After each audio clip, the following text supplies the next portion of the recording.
Well, like Luke said, I want to talk a little bit about the county involvement in not only this project, but in the future of Ross County. When I moved here in 1967 with my parents, we heard a lot about the history of Ross County and Chillicothe in particular.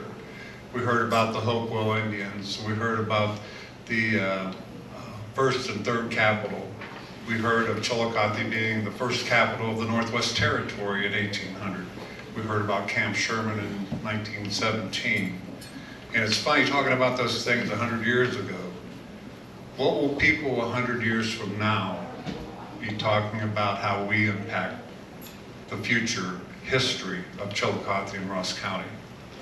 You know, standing here right now, I don't think I can answer any of that question specifically, but I would like to share to you our process of finding out. So when we had the Appalachia Grant, we took a lead role in a regional approach to our application. And I got to point out my man, Devin Shoemaker over here.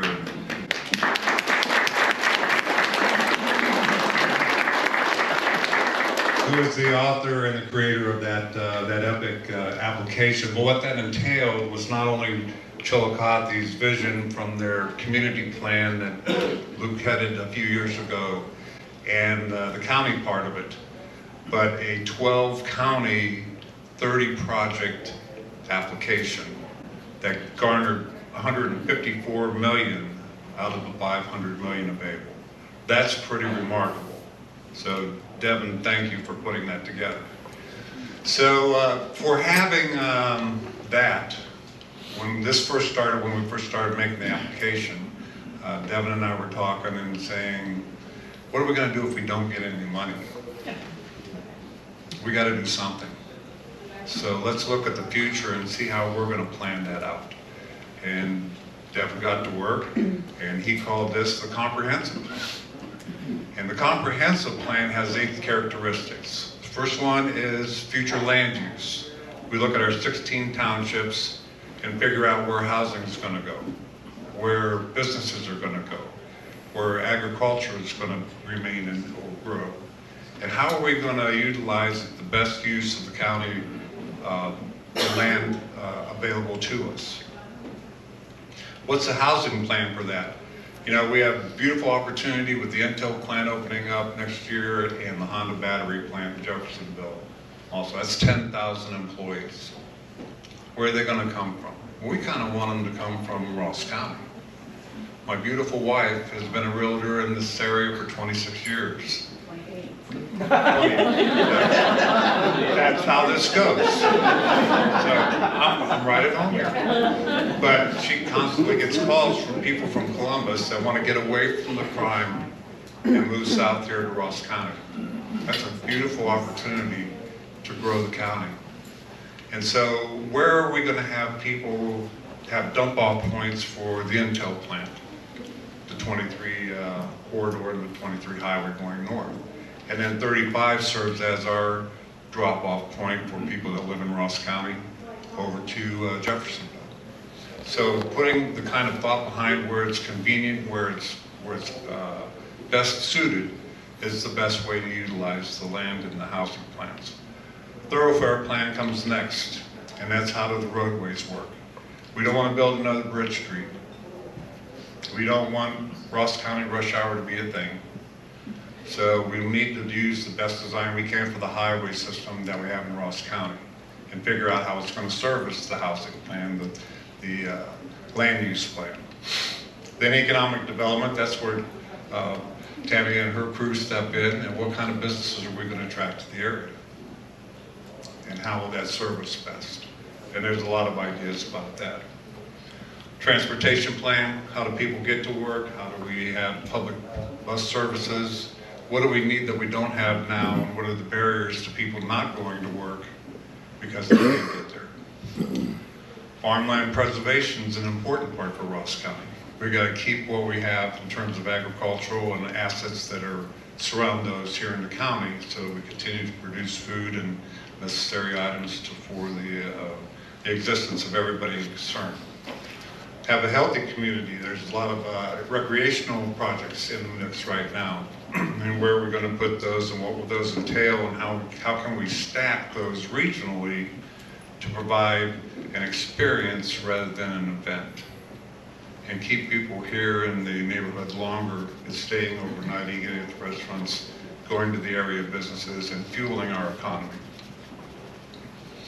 And then lastly, environmental stewardship. We have to figure out how we can do this in clean energy ways and ways that we protect the environment and beautify the experience of what is Ross County.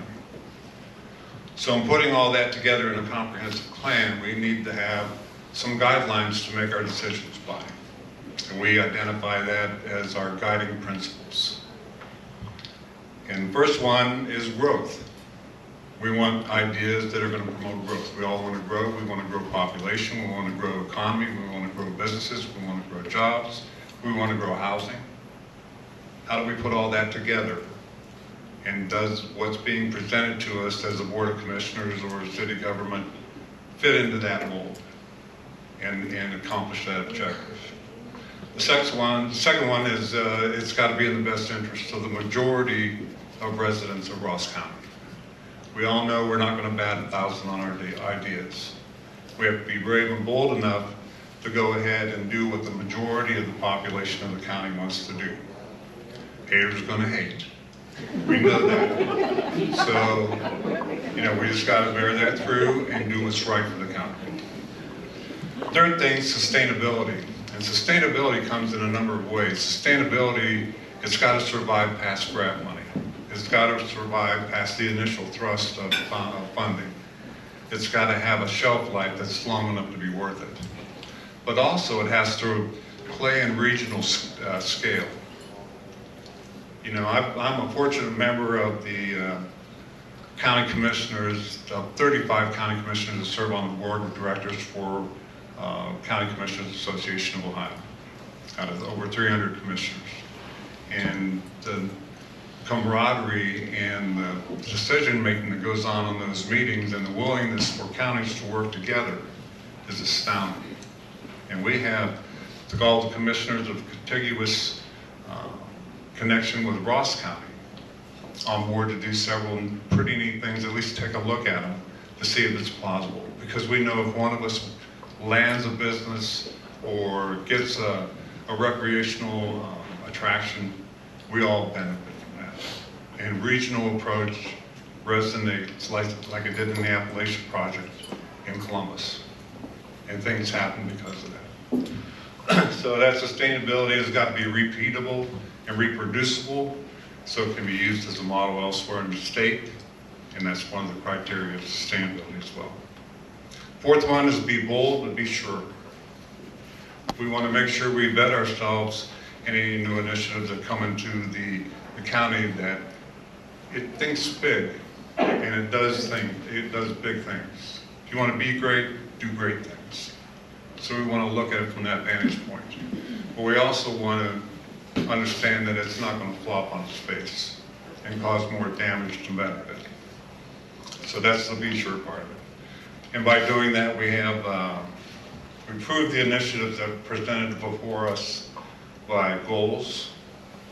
The project's got to have specific goals. It's got to have specific ROI, whether that's financial or whether that's foundational, that lead to bigger things, and it's got to have metrics. So what will our future look like? I don't know. But I think we need to dare big and do big things and be optimistic as we write the next chapter for Chillicothe and Ross County.